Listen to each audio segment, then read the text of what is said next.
But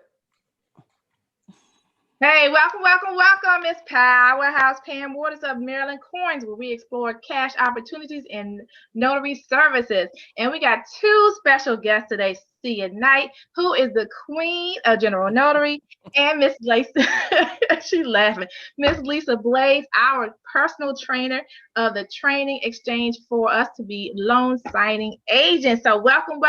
Give them a round of applause, everybody. And so my first guest up is C.O.I.N, who I said I crowned her the queen of general notary. I saw her on YouTube. She was so excited about general notary, which is hard because a lot of people focus on loan signing, being a loan signing agent. So Sia, I want you to come in and share your story and leave us with some great nuggets. So welcome everybody. C.O.I.N. hello, everyone. Hello. Welcome to the session. And you can tell I'm used to leading and teaching. I'm welcoming you all to the session. It's not even my session, but welcome anyway. I mean to say, thanks for inviting me to the session. I really appreciate the invite.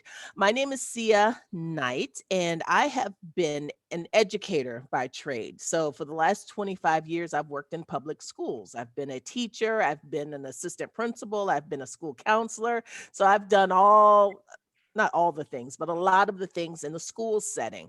And it's all on me. So anything I do, my natural inclination is to teach. So as a teacher, especially starting when I was very young, I always kept 2, 3, 4 jobs.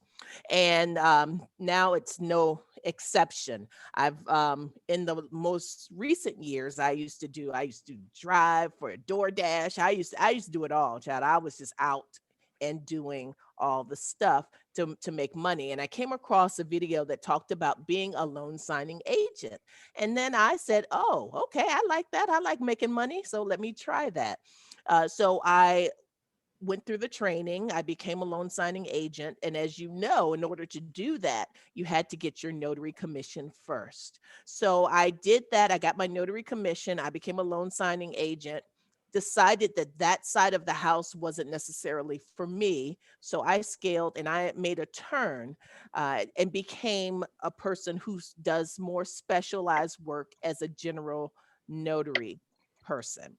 And I'll start by saying also, I know this is a Maryland group. I'm in Virginia.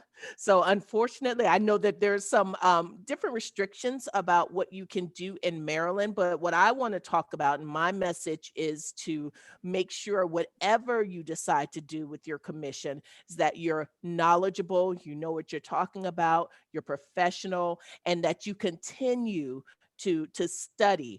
And it sounds like you all have a great guide here in Miss Lisa Blades, and she's going to help you with your title producer information and exam. So that's excellent. But what I want to make sure that I put on the table is that even if you become a loan signing agent, you become a title insurance, whatever you do, you can always make sure that you kind of have that general notary work in your back pocket. So in Maryland, it's probably more of a supplement than it is kind of a general, like I you go out every day and do it. But there are ways that you could make money as doing general notary work. And one thing that I thought about are sports teams. There are certain places who are now opening up, and there are like basketball leagues and the softball, any sport you can name. Some of those particular organizations require that students have, or that the participants have, notarized applications on file. I know that there's some, so that could be a situation. You can start a partnership with an organization. You could say, hey, I'll be on premises when you all do tryouts or what have you. And then you can sit there and make, how much is it in Maryland? Is it $5 or $6 a pop, I believe? For It's just four right now. four? Yeah. Okay, but 4 times 20 might make it worth your while to sit there for an hour or so in order to do it. Also, other different places where you can find some volume. That's how you would be able to make your money in Maryland, since you're not allowed to charge the travel fees and the convenience fees and all the other fees that sometimes people in other states do to drive up that general notary price. But what I would like to say about general notary work, and it's just make sure you have a firm foundation, because that's going to serve you well whatever you decide to do when it comes to any adjacent business or enterprise that you have that from becoming a notary. So, and And that's especially important if you're going to do loan closings. So that's extra important when you're doing loan closings too. Sorry, C, I just no, wanted to no, throw that out there. absolutely. You have to know what you're doing. You don't want Mhm. to get in trouble. You don't want to get your commission snatched, because then you're not going to do general notary work. Who's over there Not, drinking? you're not doing any type of notary work if you are not commissioned. So I think that's all I want to say, because as an opening statement. And if anyone has any questions, I'd be happy to answer them. Or I'm going to turn it back over to Miss Pam to let you direct the way you would like the conversation to go. Well, you can just expand more. Don't worry about the Maryland laws, but just expand more. What do you do for your general notary work? How do you generate clients? Just how you run your business.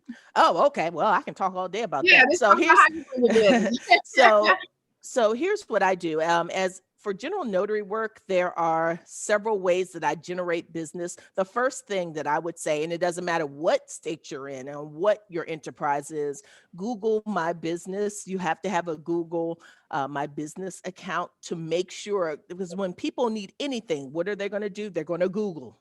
They're going to Google notary near me, or loan signing agent near me. They're going to look in those areas. So that's the first thing that you do.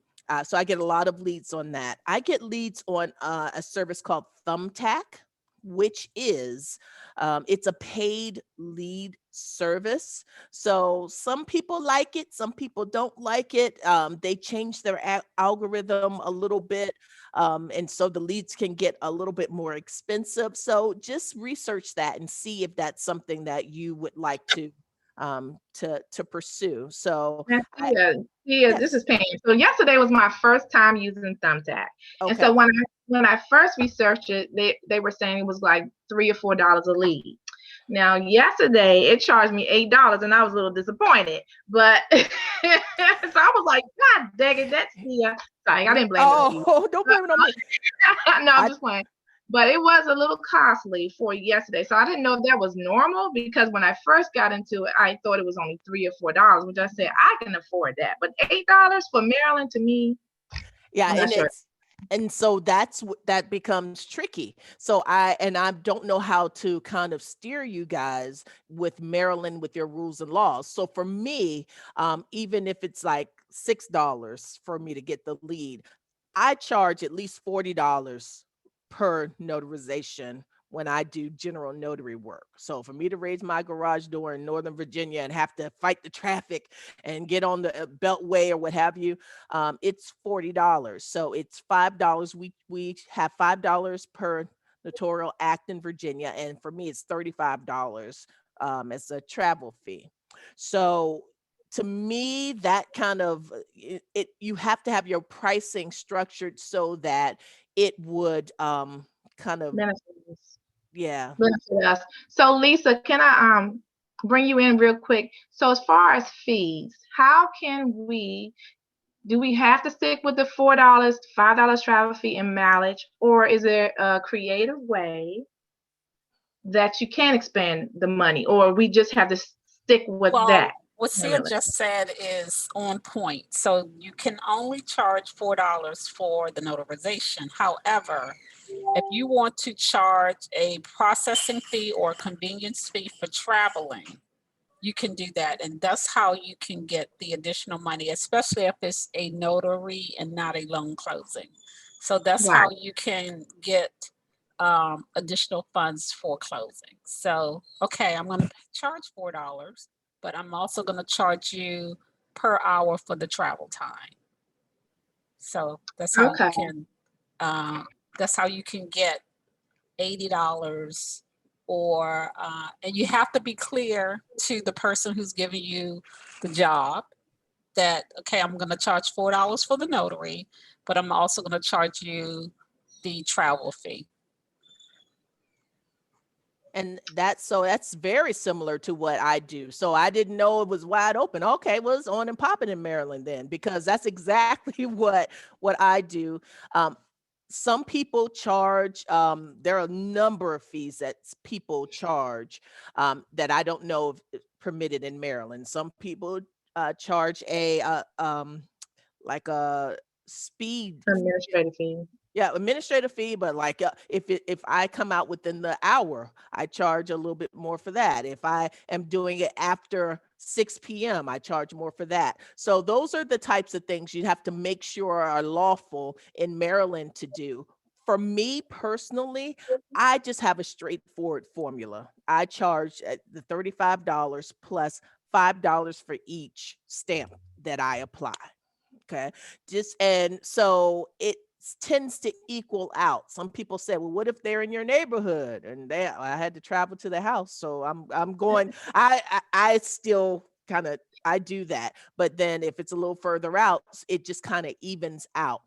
That's for me, that's for my sanity and peace of mind. Cause when it comes to, oh, let me see, then 17 cents per mile, that's just for Yeah. me. As a caveat, something that she mentioned is that, so when I talk about the travel fee or the hourly rate, that's usually paid by the vendor and not the client. So that's how, so in Maryland, if someone calls from Notarize, and of course they wouldn't call from Notarize, but someone calls from Notarize to say, could you go and get this quit claim deed, just a deed notarized, then you can say to them, I'm gonna, it's $4 plus the travel fee.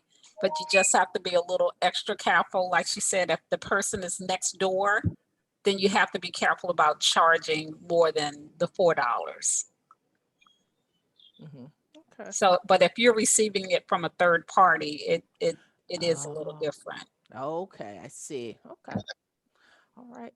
So that's what I do. So we'll go back to where I get business from. I get business from Google. I get business from Thumbtack, um, mainly Google. And I have also, so let's talk about the types of documents that people ask me to notarize as a mobile notary. Often it is something. It could be something dealing with having your child's being able to your child be able to register for school, or having your child be able to travel with the other parent. There's a form that you have to do. There are separation agreements. I've done several of those where there were people who were no longer going to be married. So they got together. I came to the place and I notarized both of their signatures. I've notarized adoption paperwork, I've notarized wills. And you have to be very careful for any of these acts because you want to make sure that it's the person's intention, and they're doing it of their own free will, that they are participating in this particular signing. But I can tell you, I've gone to people's deathbeds, I've gone to hospitals, I've gone to nursing homes, and it's tough because you can tell when you have a real mournful family around grandma's deathbed, and then they're trying to get this taken care of. So it's tough because I'm going to have a conversation with grandma to make sure that she is lucid and wanting to consent to what she's about to sign.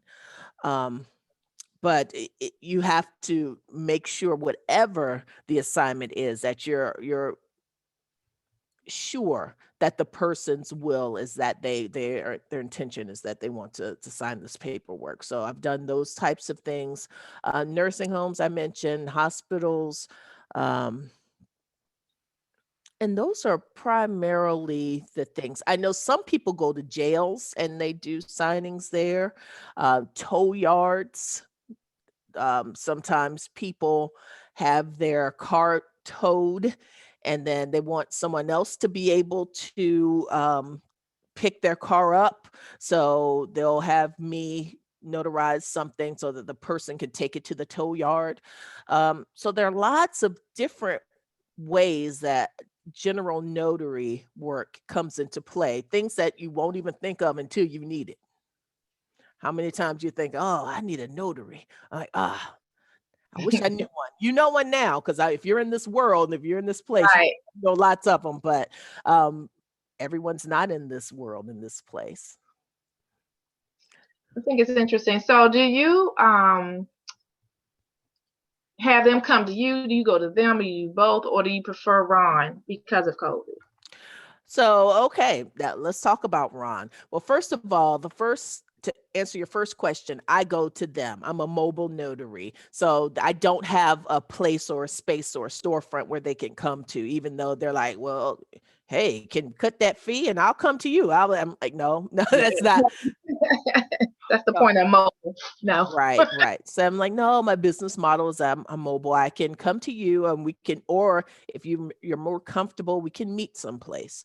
And so and that becomes interesting because um, as a general notary, everyone's not your customer.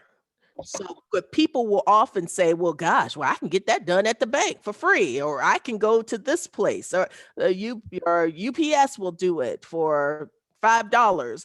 And that is true in some cases because sometimes the bank won't notarize your documents depending on what it is. They don't want to be responsible. Okay.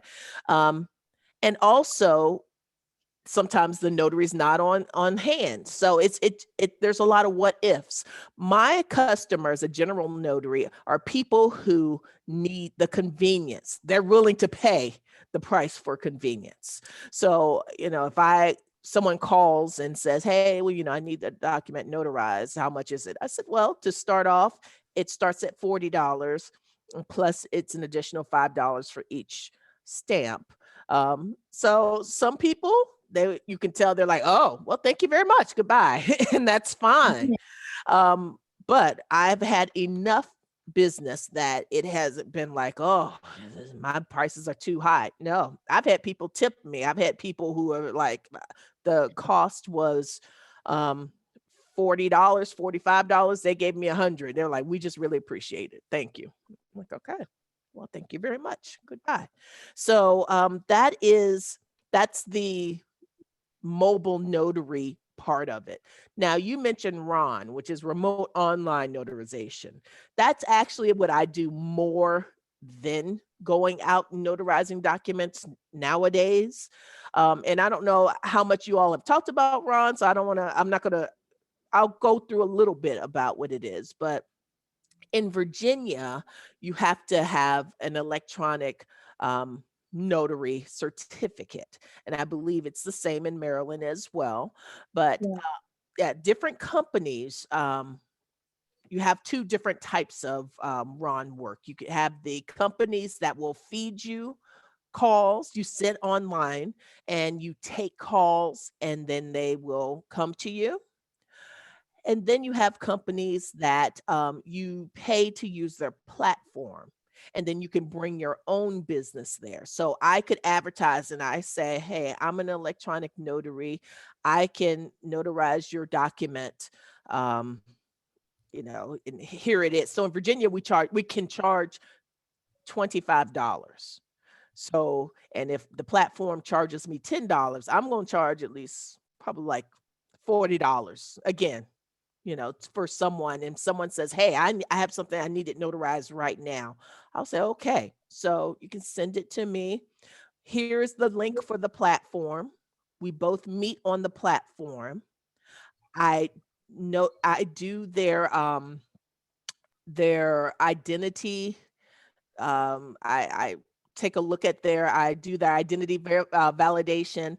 they have to go through something called KBA, knowledge-based assessment. That's when you go on a particular place and they ask you all questions. Well, what street did you used to live on? Or, where did you used, which one of these colleges is associated with you? They want to make sure you are who you say you are. So when you pay for the platform, and there's several different platforms out there, you're paying to be able to go through that service, because that is an extra layer of protection for you, since it is remote. You can't, hold the ID, you can't see it, but it appears on the screen.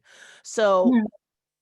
that is the other type. So they feed you the business, or you can bring people on the platform, invite them on the platform, and you notarize those documents electronically.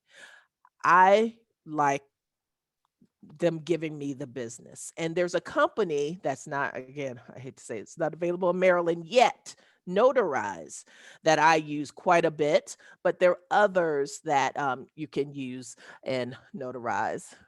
I mean, you can use them. See, Trinisa, hey, one of my old friends. Um, there are lots of different companies that you can use. But so your question was, what do I like to do most? Now I do mostly Ron work. So because I like to sit right here, put my little backdrop up, and Mhm. I take calls. That's what I like to do. So you're mainly doing general notary work, or you're doing loan signing also through Ron? I do both. So the company that I deal with mostly notarize. You start at a level when you're just doing kind of general transactions. Then after a certain number, you can go and get business transactions. Then after a certain number, you get to the gold level. Then you can do real estate transactions. And that's it's great because Notarize is going to take most of the money, of course, because they have the platform or whatever. So whatever they charge the folks who come in and do a loans closing, we get $25 per closing, which you might be like, what, $25? But I can usually do a closing in 20 to 30 minutes.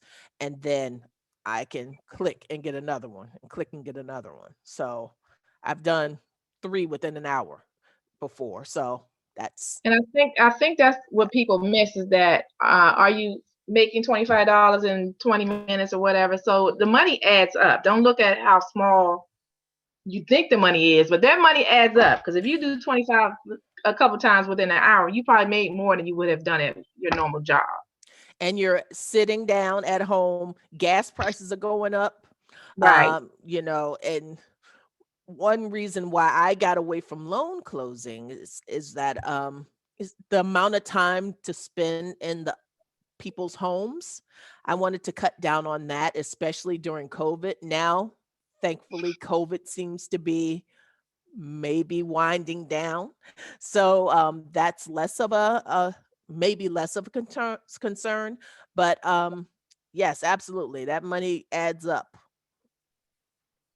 But the plus thing about being a loan signing agent and doing Ron is that you don't have to print out the papers. And then, Lisa, you can chime in if you want to on this part. So, you're not printing out the paper, you're not Mhm. driving. And so you can make more money through Ron as a loan signing agent. The only That's my, thing that I would add for Maryland is that she absolutely mentioned everything, and it applies to Maryland also. You have to get your certificate.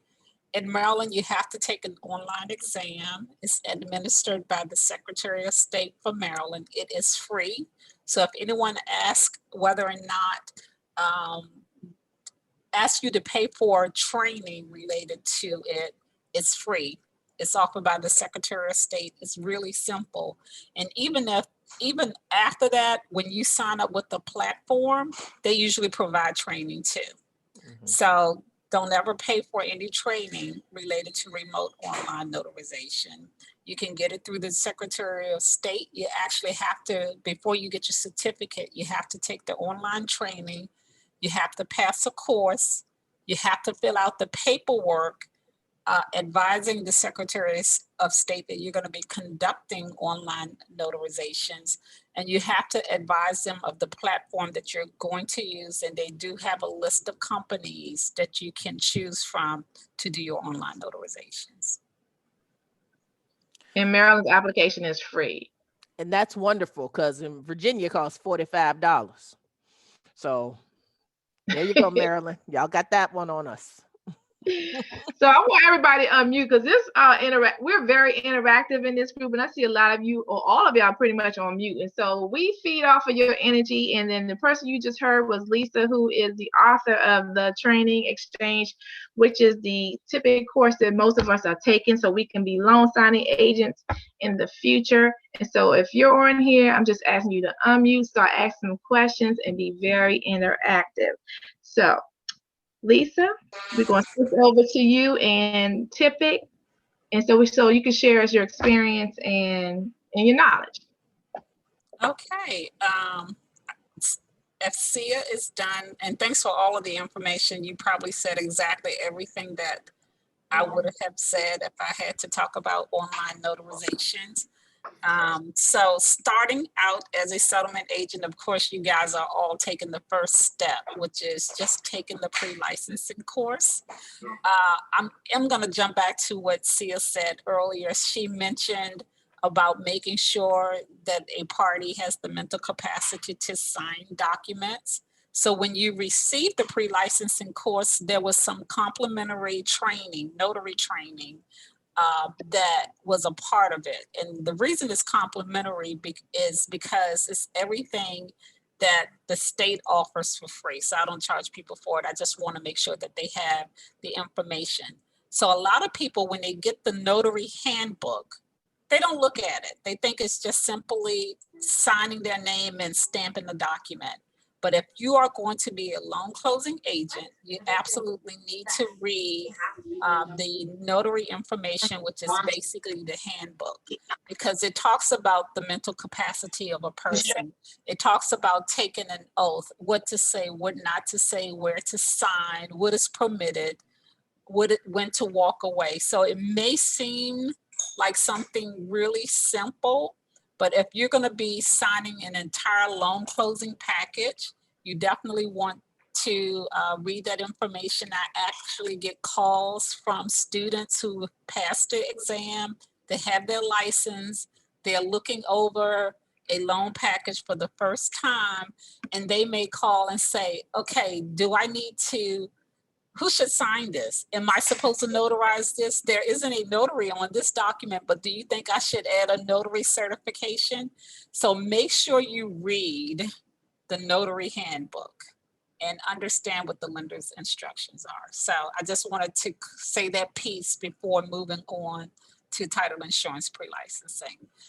So of course, all of you have taken the first step to becoming a loan signing agent. And in the industry, I'm sure I get calls daily saying, am I taking the right course? Because they call it a loan closing agent, a loan signing agent, a real estate settlement officer, a title insurance producer, independent contractor. So I get a lot of questions about, am I taking the right course? And then when they look at the information, they realize it has nothing to do with conducting settlements. It's all related to insurance regulations, real estate title insurance forms, and clearing title.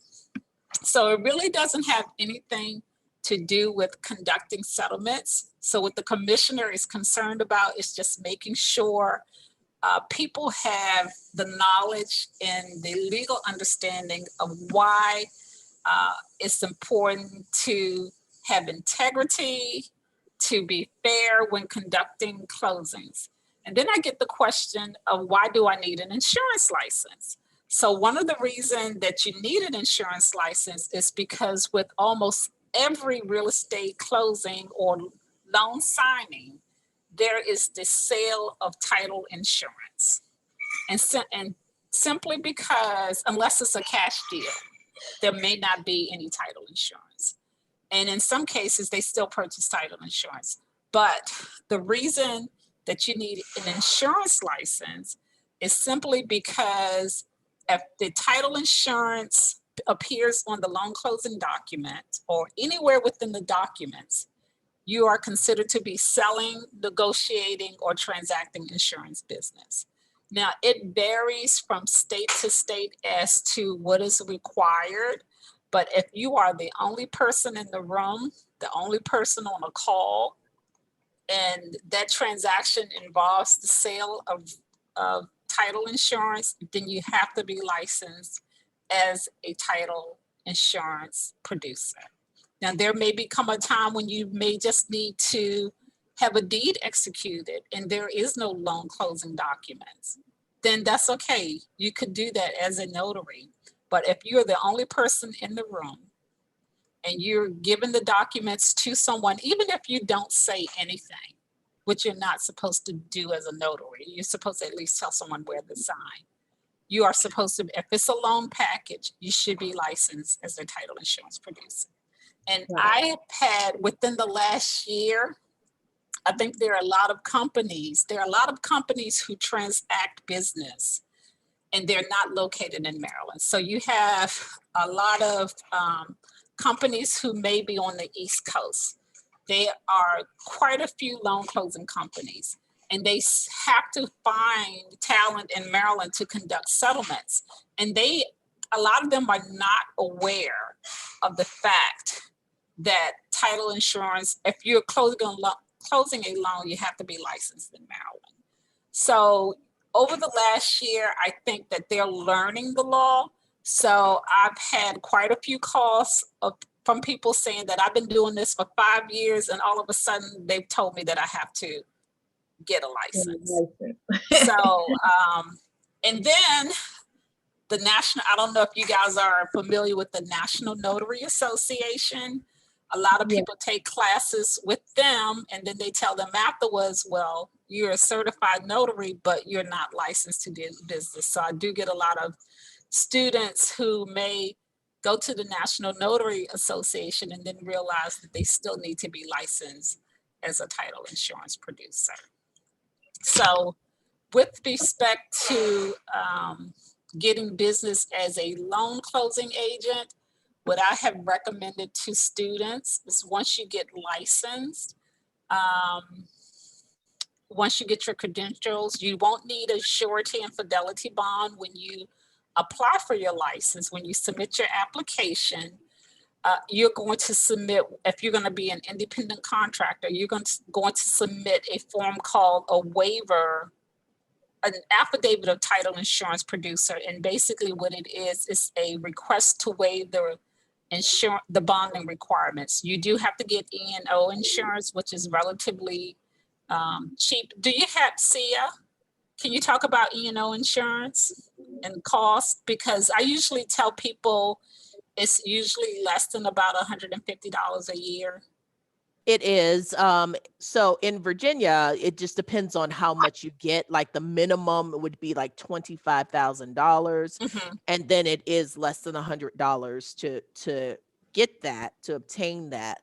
But I upped my my E&O to like $100,000. And I think I paid maybe $120 for the year. Right. And I usually tell students, I said, get as much as you can, because what happens is once you get your license and your E&O insurance, there are quite a few companies where you can post your profile. You can go to Notary, Rotary, Notary 123, and I can provide you with the list of names where you can post your profiles. And what's going to happen is as they choose people or decide who they want to call, they're going to look at the amount of your E&O insurance. So if you can get as much as you can afford, if you can get at least 100, if you can even get more, you should, if you're going to be doing loan closings, and that will just make you a little bit more marketable. So what I tell students with respect, and I'm not going to talk a lot about the exam only because we're going to have a session just on the exam and go over the exam stuff. So I'm just going to talk about getting started as a loan closer. So once you're done with licensing and the applications, what I usually suggest to students is reach out, sign up on these various websites. Notary, Rotary, Notary 123, Notary Cafe. I even tell students to reach out to some lenders, ask for their loan closing department or their title department, and tell them that you are licensed, you have your E&O insurance, and you conduct settlements in Maryland. And I usually tell them to reach out to the out-of-state lenders and the out-of-state closing companies, because of course, a lot of people are going to reach out to the in-state companies. But if you reach out to the out-of-state companies, the Quicken Loans, the Rocket Mortgages of the world, some of the companies that do a lot of business, I think that you have a better opportunity. And even when, as you are getting these solicitations in the mail from lenders, keep them. And at some point, you may want to call and just say, may I speak to your closing company? Or maybe your closing department or your title department, and reach back out to them and let them know your credentials. Can I send you my resume? Can I send you my information so I can get on your loan closing list? Because I get a lot of stuff from out of state and I just hold on to it and I just save it. So that's an idea for getting business, and you will get the business. I have students who call me all the time. I had one student who took the exam in the summer, and he said that he's getting ready to quit his job. He said he made $60,000 last year and he didn't even try hard. So the money is out there. With respect to pricing as a loan closer, I think that there are some students who may call and say that I just got offered a settlement for $75. And my response to them is, if you want to do it for the experience and it's close by, that's fine. But when people make you offers, you can always say to them, thank you for your offer, but this is my pricing. So if you want to use the cheaper pricing to just get the experience, that's fine. But once you feel that you are experienced enough, what I would do is set up a fee schedule, and I would start at $150 and keep it moving. Maybe $125, but I would definitely try for $150. I have one closer. She was dealing with a company, an online closing company in California, and they were paying her $300 a settlement. Because she was going direct, or that was through a signing company? It was a signing company. Wow, okay. And that was the highest price any student has ever told me that they were being paid. So I think it's out there. You may have to shop around. Don't undervalue yourself. You know what you're worth. And as long as you make sure that your work is good. So I don't know if any of you purchased the bundle when you purchased the course, the how to conduct a loan closing, how to conduct a loan closing training, which is, it goes, you get a loan close, like sample loan closing package, and it walks you through the loan closing documents, what to say, what not to say. And one of the things I tell students is that when you get your first package, or even before, because you really should have some training, but when you get your first package, you read it through word for word. It may take, if you need to get, especially the deed of trust and the promissory note. The deed of trust is usually 30 pages or up to 30 pages. It may be between 16 and 30 pages.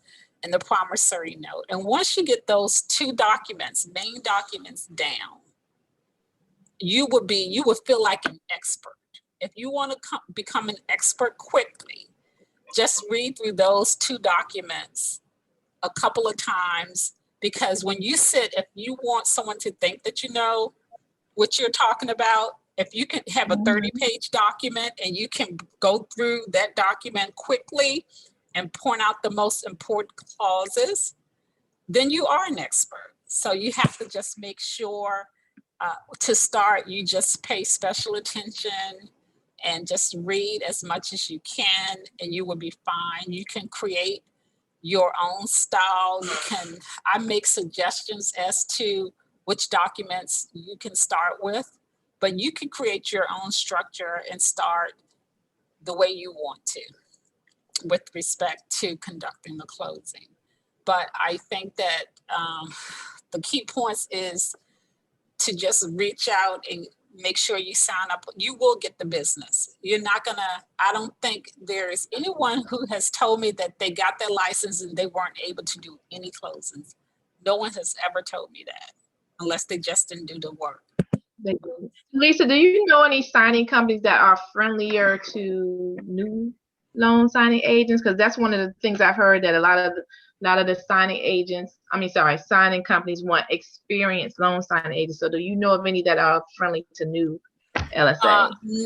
Unfortunately, not specifically. And that's why I mentioned that if you want to go with those who are charging the the lesser pricing just to get the experience under your belt, you can. But what you can always say to the loan companies, I don't know if you guys are just getting your notary commission, or you've had it for a while, use that as your experience. You could say, you know what, I may not have done a loan closing, but I've done 100 notaries or 50 notaries, and you just have to use the experience that you have to make up for whatever you don't. I mean, it could be even the work of your primary work. I haven't done any loan signings, but this is what I do: administrative work for a living, or I review documents for a living. So it doesn't have to be along the same line to convince someone to give you a settlement, but you just have to sell yourself up. But if I may have to ask around, and I will, maybe I ask a few other students about that. Yeah, because I do have, the crazy thing about it is that I have students who, like I said earlier, they have been doing loan closes, and then all of a sudden they said, man, they told me I need my license before I can continue. So maybe I'll ask a couple of those students and try to follow up with you about that. Can I just kind of interject a little bit, Lisa? Yes. To piggyback on your point that you just made. When I was doing loan signings in Virginia, the very first one I went to a networking event, which I did not want to go to. And I was scared, and I knew I was brand new in this particular industry. So what I did was I played up what I had been doing. So I'd been, I think at the time I was an assistant principal. I was like, oh, I'm an assistant principal. I've been in education. I'm transitioning to something, whatever.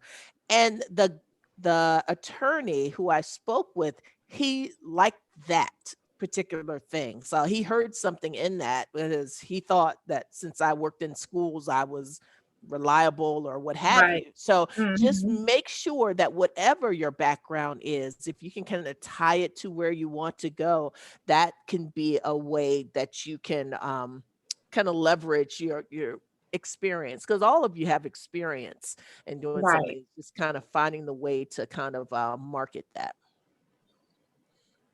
You can also add to it not just your work experience. If you've taken classes, if you've taken other types of training, then you should put that on your resume or add that as an addition to market yourself. So this is a question I saw in the chat. So once we pass your test, Lisa, is it necessary for them to take like Mark Will's course, a loan signing system? Is it necessary, or are you just recommending it because they need to enhance?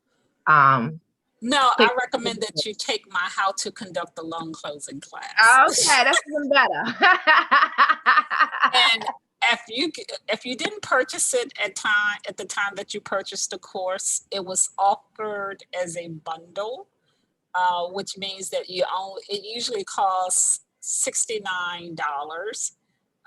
So with the bundle, it would have only cost $30. So if you decide later that you still want it, just shoot me an email and I'll still give it to you at the bundle discount. And I'll make sure that when they ask that question again in the chat, 'cause that was actually one that came up today, I'll make sure that I refer them back to Lisa Blades. Okay. Yeah. And can I want to jump in again.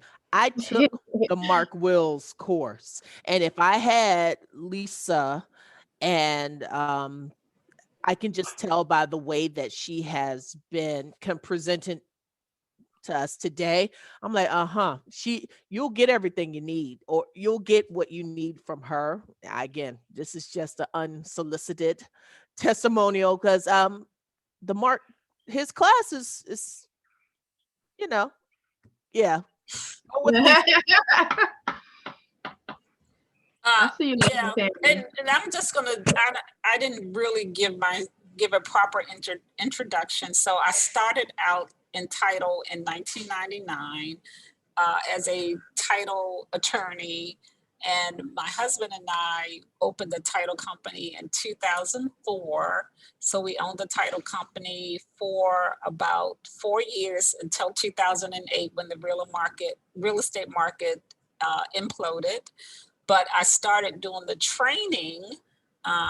Prior to that, I think I submitted my application in 2006 to do the training, and I started in 2007. So I've been doing it since 2007, and I've conducted literally hundreds of settlements since that time, or especially in the beginning.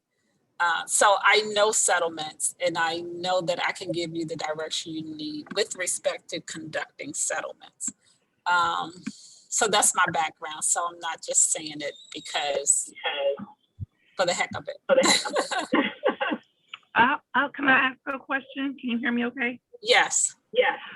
So I just want to get the order in my mind. So I did purchase your bundle, the loan signing information as well. Mm-hmm. So after we do the insurance and then you get that extra loan signing fee, then it's still recommended that you do a notary signing course, right? No. Where are you going to get all of that from? So when you do the how-to course, I hear an echo, so it's a little. Let me put it on mute. Okay, so when you do the how-to course, which you probably should not start until after you're done with the class, because you will get confused with the concepts that may or may not be on the exam. So what I usually tell students is don't start with the how-to course until they are done with the pre-licensing course. And then, so have you opened up the pre-licensing course yet? Yes.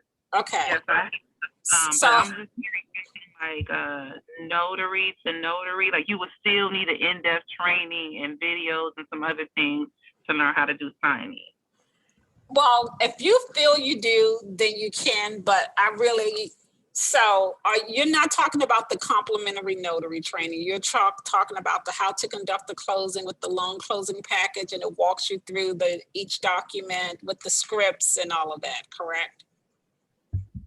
Right. I'm talking about not just a loan sign, anything that a notary signing agent could possibly have to do. I don't think so. I think the most, in addition, how to conduct a settlement, as I mentioned earlier, the notary handbook that's provided by the state, that's complimentary. I think every loan closing agent should read that, because if you don't, you'll just be so much farther ahead if you read the stuff that the state provided.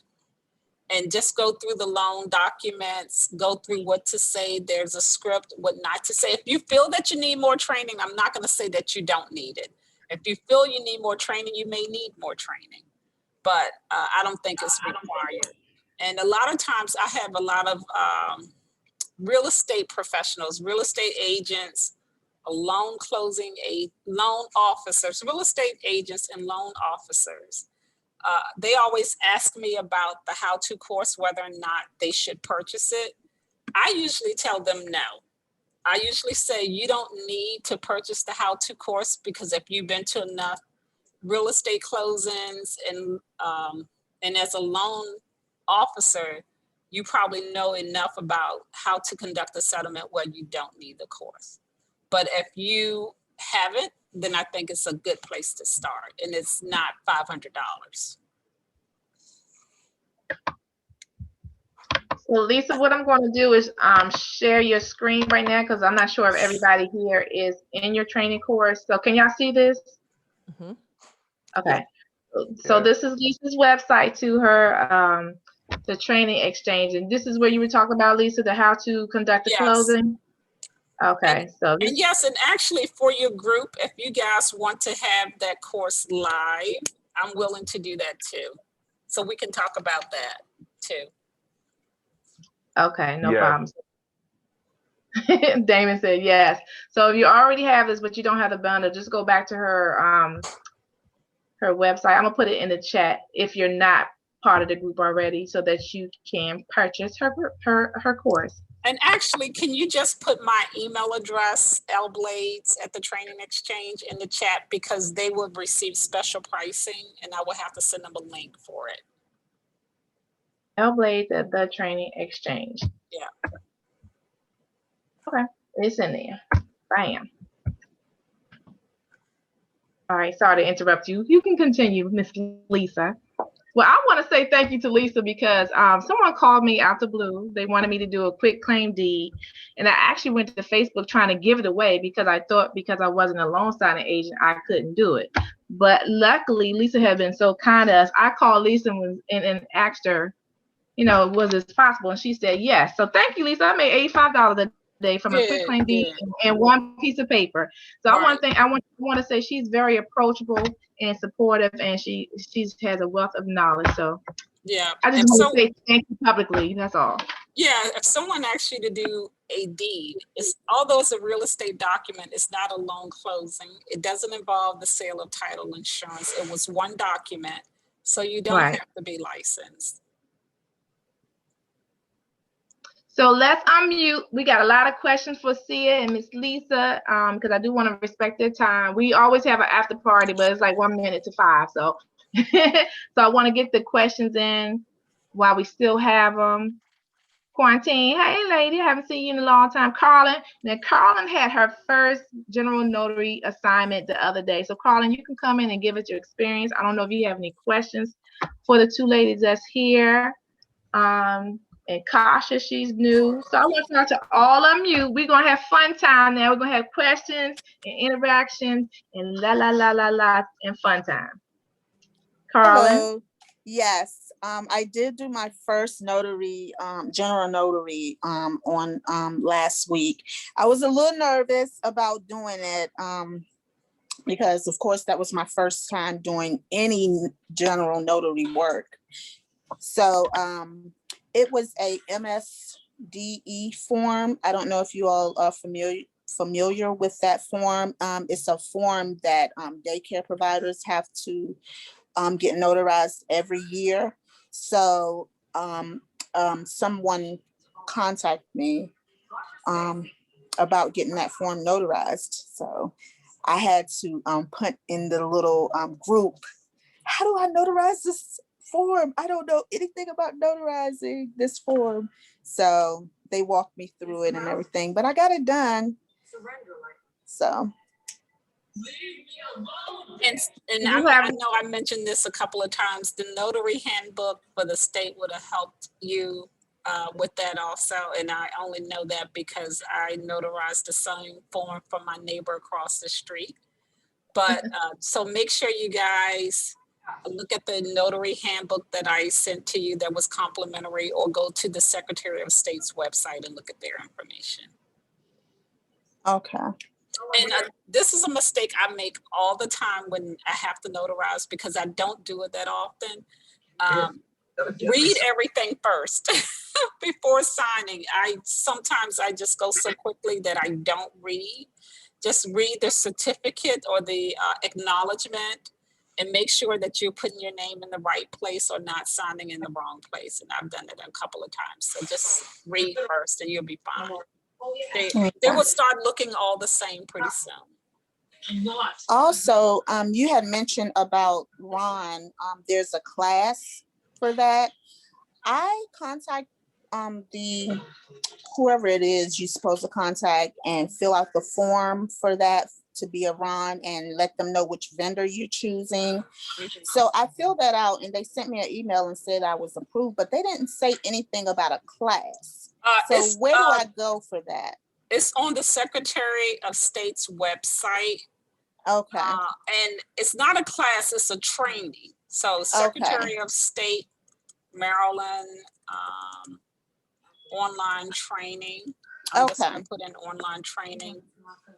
And you should be able to find it. If you put in Secretary of State, Maryland, notary online training. Okay.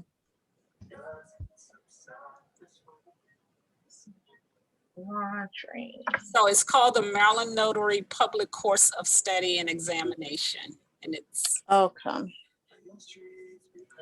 Thank you. I was trying to pull it up. I don't see it. Question. This is D'Angela. I have a question.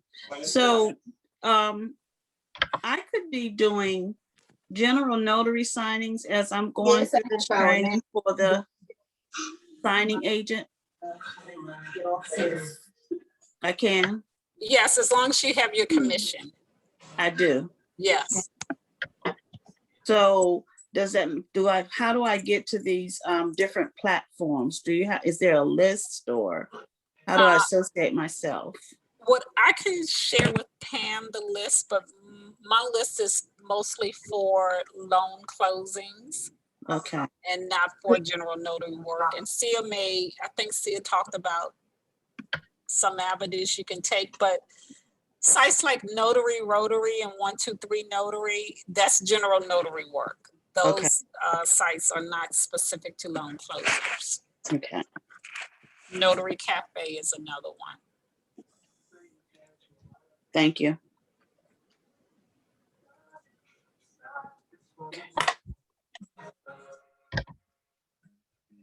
All right, so Kasha's new. So Kasha, come on and ask some questions. I know you got some questions for Sia and Miss Lisa here. I do have one more. Oh, sorry, I'm not Kasha. Go ahead. She's waiting for So I have one more thing though. The Nextdoor app. If you're looking for notary work, general notary work, make sure you are kind of introduce yourself on the Nextdoor app. People are always looking for recommendations for different things there. So go against God's plan. A great whale swallows away your powers. All right, so if y'all don't have any questions, I'm not gonna hold these ladies because they gave us a lot good, great nuggets today. So sometimes quietness means that they were very transparent, that we understood everything was said. No, I was taking notes. I have one more question for Lisa. So for the general notary work, could we get away with just charging a set fee, like if we just set it as $25, including the $4, the travel fee and the $4 for the actual signature? And if there's anything, if there's more than one stamp, then we'll charge the $4 extra. You just have to be careful with the general notary work. You have to, of course, it's $4. Are you being paid by a third party or are you being paid by the person? Are you gonna charge a travel fee or administrative fee? So you just have to be careful. Can we charge administrative fee? You can charge a fee for travel and let me just make sure.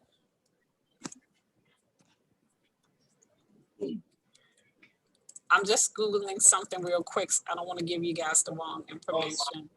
Okay. But I know for the actual notary stamp, yeah, you can charge administrative and travel charges. Okay. I'm glad you cleared that up because I see some people, they say they charge it, but I was like, I don't think we can charge for that. So just to be clear, so we can charge $4 for the stamp, $5 up to $5 for travel, and then there's mileage, and we can charge an admin fee. Hold on, I see something right now. Let me go back.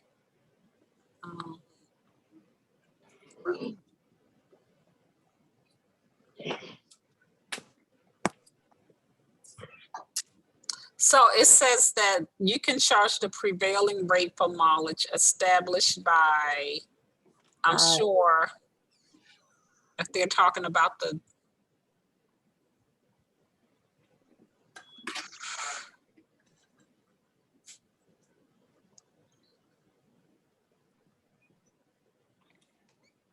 so I know the established rate for mileage is like 55 cents per mile. Okay.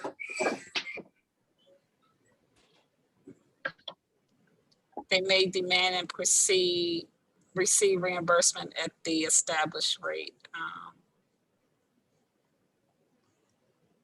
Okay, if someone else has a question, I'll look for the full text on that. I can't see it all. Established. I have a question. Can you hear me? Yeah. Yes. So, for general notary work, some forms I noticed says like they're looking for a commission number. What number do I give? Maryland doesn't have a commission number. They don't. So when that form, do I just scratch it out or? Oh, that's a good question. I didn't know that you guys don't have a number in Maryland, huh? No. No, we do not. I don't know what to say. I have to go back and look at the handbook, but I would say put the state of Maryland because we don't have a number. Okay. Thank you. So read your handbook and find out for sure, but that's what I would do because we don't have a number. Gotcha.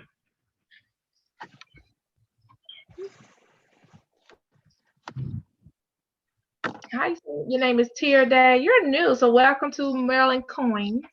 Thank you. Facebook. You're welcome. That's my friend Tier. Welcome, Tier. Hi.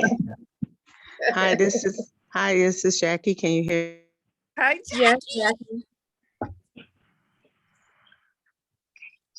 No, you muted yourself again, Jackie. So what you Okay. may do for that question about your commission number, there is an applicant ID unless you want to use that. So if you do a search of your name on the website for notary, there's an applicant ID that pops up. So I don't know if that's the commission number or something you can use in its place if you do have to put down a number. Okay.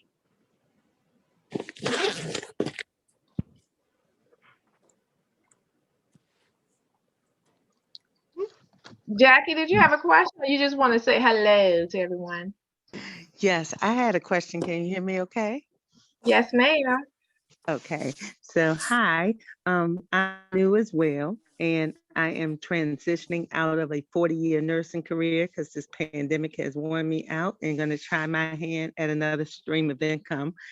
And my question is, in preparation for the TIPIC exam, once I finish studying, I then reach out to Professor Lisa to take a exam by Professor Lisa first, and then she will set me up to take Right. the state exam. Is that correct? Correct. So when you're ready for the course exam, just shoot me an email. I will send you the link. It contains 100 multiple choice questions.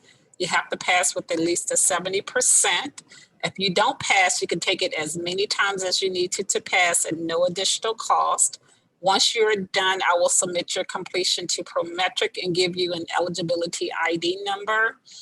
And when you take the state exam, you will have the option of taking it remotely or at the Test and Load Center. There are two parts to the exam. You can take the state section that you will take the state state section that contains 20 questions plus 5 unscored questions. And the general section contains 80 questions plus 5 unscored questions, and you have to pass with the 70% on both. Okay. So Thank you so 70%. much. Okay. Yes.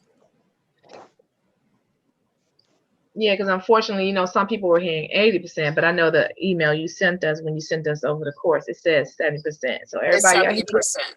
70%, everybody, 70%. Yes. And Lisa, you said we can take the test where? The course exam is by link, so of course you can take that at home. The state exam, you can either take it remotely, you can take it at home, or you can go to a testing center near your home, and they have testing centers throughout the state of Maryland. Okay. Oh, and I also wanted to mention one other thing that we were talking about earlier, is that once you become licensed in Maryland, Maryland has reciprocity with DC and Virginia. So if you want to get your license in Virginia and DC, you don't have to go through the pre-licensing process or the testing process. You can simply submit your application and ask for reciprocity. You do have to take the continuing education required for those jurisdictions, but you can get your license in DC and Virginia also, because Maryland has reciprocity with those states. That's good to know. Good to know, really. Lisa, Lisa, I have a question. Sure. You said that you could take the TIPIC exam remotely. What does that look like? So what happens is when you sign up, they're gonna, you have to say you want it remotely. They're gonna give you a list of technology requirements, and you have to be able to meet the requirements. On the day of the exam, you have to sign in. They're gonna do a technology check. You're gonna do a check-in. They're gonna tell you to stand up, lift up your sleeves, lift up your pant legs, turn around, do the hokey pokey, the whole 9 yards. You have to take it in a room. You have to be against the wall. And they're gonna simply just watch you on camera as you're taking the exam. So there's remote proctoring. Okay. And they're going to ask that you show your desk. You have to have, of course, a camera on your computer, but you can't take it at home remotely. Now, it's harder to schedule the remote examinations because of the limited number of proctors, but you can take it at home. A lot of people take it 12 midnight, 1 o'clock in the morning because there are more proctors available at that time. Now, some people in the beginning, we just switched to Prometric in October, and there were a lot of issues with technology, but it seems that those issues have been resolved. Okay, thank you. Thank you for that. If you can't take it at a testing center, that would be my advice, because some students have been frustrated if you have any issues with internet or if it slows down or you get kicked out, there are issues. So if you can take it at a testing center, that would be my recommendation, but you do have the option to take it at home. Okay, yeah, I'll probably go to a testing center. I just wanted to know what that looked like because of all the things I've heard that when you go in, it's like walking through the, FBI doors, and they take all of your cell phones and all of that so that you are not, leave that stuff in the car. Just take your keys and your ID. Okay, thank you. And then Lisa, what about the state exam? I heard it was 300 questions, but you're saying this is 100 questions? Yeah, so there are 20 on this. That's why you can't listen to anybody. Right. Because it just creates anxiety. There are 20 questions on the state exam, the state portion, and they have 5 unscored questions, 5 questions that you're not going to be graded on. They're just testing them for future use. And then there are 80 questions on the general section of the exam, plus 5 unscored questions. And you have to score a total of 100 questions, and you have to score at least 70% on both. Got it.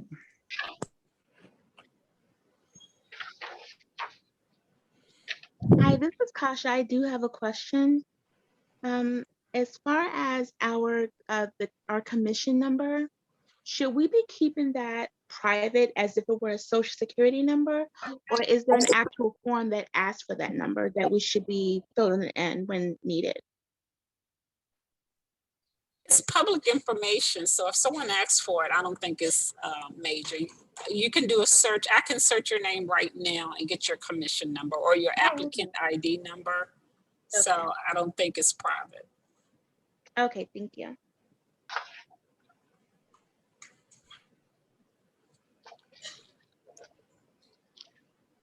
Pardon me, Lisa, this is Damien. Excuse me. Go ahead. go ahead, Jen. You got it. Go ahead. Damon. I was giving my deference to the woman that started speaking. Well, Damon, go ahead. Proceed, Damon. I shall speak. I just wanted to, excuse me, Ms. Blades. I just wanted to let you know I'm going to be emailing see if I got that bundle. I don't know if I got that bundle or not, but it sounds real sweet. So I want to try to get in on that deal. And I also had a general notary work question that I wanted to slip on there on the PS if I can get you to touch on that, if I can get you to hit on that if I could. Thank you. Damien Ransom. That's the name. That's the email. Oh, Lord. Okay.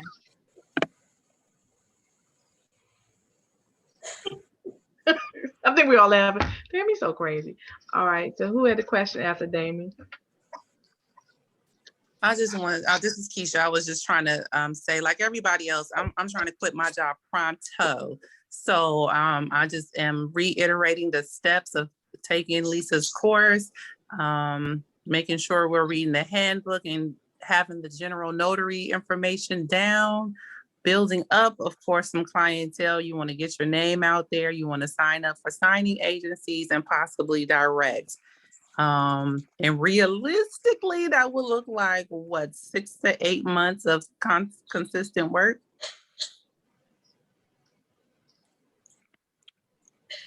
I wouldn't even. It's hard to say. It's hard to say. It depends on your motivation, and it sounds like you are motivated. Yes, ma'am. And I think, I don't know if you want to call when I mentioned that there was a student who started in the summer and he's ready to quit his job. He said he made, just from the summer, he made $60,000 by the end of the year, and he was ready to quit his job. So it really just depends on your hustle and your motivation, really. And you've seen it, so that's why I wanted to hear it from you. You've seen it, it can be done. Oh, Therefore, yeah. okay. And I had this one student, he took the course and got his license in a couple of days. And then the next week he said that he was just getting a lot of calls, and he was just shocked that he was so busy. And this is a busy time right now, not just because the rates are so low. So there are a lot of refinances and maybe not as many purchases because the inventory is so low.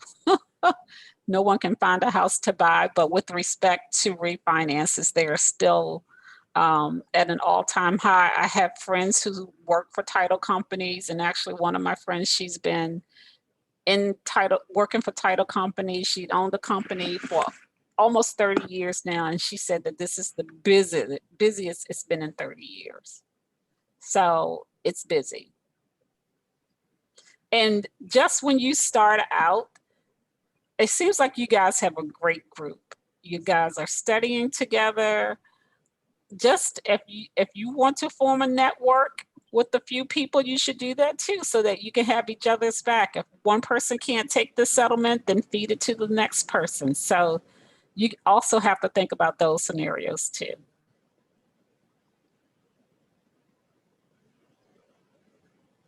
Exactly. And that's what we're that was one of the point of the groups, Lisa. So I know if I get some, I do put some in the Facebook group, and I do ask people to share and network. Mm-hmm. That's what we should be doing in this area, especially, and supporting and grow together. Yeah, That's my goal. Yeah, my goal is to be Lisa sometime soon. I'm selling packages too. Yeah, just keep it moving. Keep pushing it. And there's no reason, and I talk to people all the time about different avenues they can take with respect to money, knocking on title company doors, knocking on real estate company doors, knocking on bank doors, working together with other closers, taking closings at times that other people may not want to take them. So there are a lot of things you can do to gain an edge on some of your competitors. And people may not think so, that the next person sitting next to you is your competitor, but it may be the thing you need to get more business. So Right. keep that in mind too. Exactly. Because even though I'm not a loan signing agent, I have signed up for some signing companies. And so I do get some of those assignments, even though I have to tell them no. But it's good to know that there's it's not as slow as people think it is. Because I still get a lot of signing assignments. Mm-hmm. So what I'm trying to say is, even though we're not loan signing agents yet, we can still sign up now, so we can at least put our name out there and be prepared for when we do cross that throne and get our license. Mm-hmm. They all on mute. Y'all better give me some energy today. Y'all playing. Lisa, Okay, forgive me. here's some more energy. I have a question. We're in the after hours time, Lisa, so we about to act up. Okay, go ahead, Jacqueline. For Lisa. So Lisa, I noticed that you keep making the comments that you have students call you. So what is your preferred method to communicate with you? Is it via email, which I've sent you an email before? Yes, or email. Email, okay. Yes. Can you go that right? I'm sorry, I'm sure I have it in my packet, but I'm writing the notes. Can you give it out? Blades at the Training Exchange. Okay, thank you so much. I have a question about the reciprocity. Mm-hmm. When you get your license in Maryland and you have reciprocity for DC and Virginia, does that also cover your notary stamp too? No, you will have to get a notary commission in those jurisdictions, and the exemption would be that you do business or work in those jurisdictions. So you will be allowed to get a notary if you list that it is for employment. Okay. Good to know.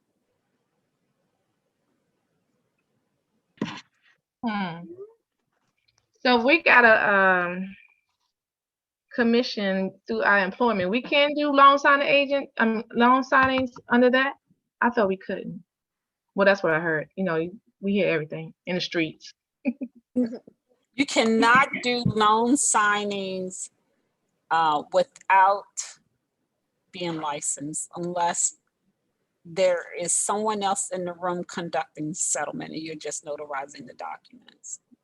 If you are the only person in the room, you cannot do a loan closing. You're not supposed to do a loan closing. And a lot of out-of-state people, companies, they're not aware of that fact.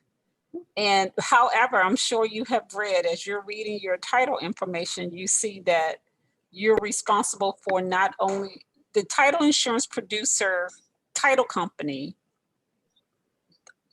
They're responsible for, number one, making sure you're a license, but you're also responsible for making sure that the person that you're doing business with is licensed and have the right to do business in Maryland.